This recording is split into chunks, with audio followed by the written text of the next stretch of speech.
అందరికీ hi hello welcome AR tech YouTube channel. Thank you guys. చాలా రోజులైన మన ఛానల్లో వీడియో చేసి ఈరోజు మీరు తమిళ చూసే ఉంటారు.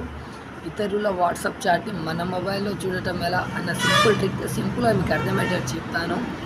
పక్కన స్క్రీన్ మీద యువర్ మొబైల్ అనే దానికి డేటా వస్తుంది. ఇతరుల చాట్ యువర్ ఫ్రెండ్ మొబైల్ అని పెడతాను. అది మనము ఎవరి చాట్ అయితే చూడాలి అనుకుంటున్నాం ఆ మొబైల్. ఎక్కువ కన్ఫ్యూజ్ అవ్వకండి, ఇంకా ఎక్కువ లేట్ చేయను. చిన్న సబ్స్క్రైబ్ చేసుకోండి. పోయిన వీడియోకి ఒక కామెంట్ వచ్చింది, థ్యాంక్స్ అని. Thank you so much. నేను సీరియస్గా చాలా హ్యాపీగా ఉన్నాను. ఇప్పుడు చూడండి, మీకు పక్కన చూసుకున్నట్లయితే యువర్ మొబైల్ అనే స్క్రీన్ ఆన్ అయింది. వాట్సాప్ ఓపెన్ చేసిన తర్వాత పైన 3 డాట్స్ ఉంటాయి కదా, ఆ 3 డాట్స్లో మనం సింపుల్గా వెళ్ళిపోయాం. ఆ 3 డాట్స్ని క్లిక్ చేసి సెట్టింగ్స్లోకి వెళ్ళి అకౌంట్లోకి వెళ్ళండి.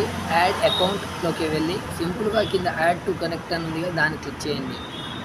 ఇక్కడ అగ్రీ అండ్ కనెక్ట్ అని ఉంది కదా, దాన్ని క్లిక్ చేసి మొబైల్ నెంబర్ బదులుగా పైన 3 డాట్స్ ఉందిగా, 3 డాట్స్ని క్లిక్ చేసి లింక్ యాజ్ కంప్లీట్ డివైస్ అని ఉంది కదా, దాన్ని క్లిక్ చేయండి. ఇది మీ ఫోన్లో చేయాల్సింది. క్యూఆర్ కోడ్ మీ ఫోన్కి ఓపెన్ అయ్యింది కదా, దాన్ని వదిలేయండి. బాగా గుర్తుపెట్టుకోండి, మీరు ఎవరి చాట్ చూడాలి అనుకుంటున్నారో వారు ఈ క్యూఆర్ కోడ్ని మీ ఫోన్లో ఆన్ చేసుకోండి. తర్వాత మీ ఫ్రెండ్ ఫోన్లో ఆన్ అయింది స్క్రీన్.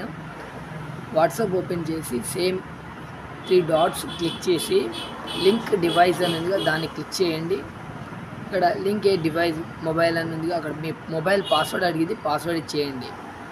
బాగా గుర్తుపెట్టుకోండి, ఒక్కసారి మీరు ఎవరి చాట్ చూడాలి అనుకుంటున్నారో వారి ఫోన్తో మీ మొబైల్లోకి ఓపెన్ అయిన క్యూఆర్ని స్కాన్ చేస్తే వాళ్ళ వాట్సాప్ మీ మొబైల్ కంట్రోల్లోకి వచ్చేస్తుంది. ఎలాగంటే నేను వాళ్ళకి హాయ్ అని పెడితే మీరు రిప్లేస్ ఇవ్వడం, ఏది చేసినా వాళ్ళే చేసినట్టు వెళ్తుంది. బాగా గుర్తుపెట్టుకోండి.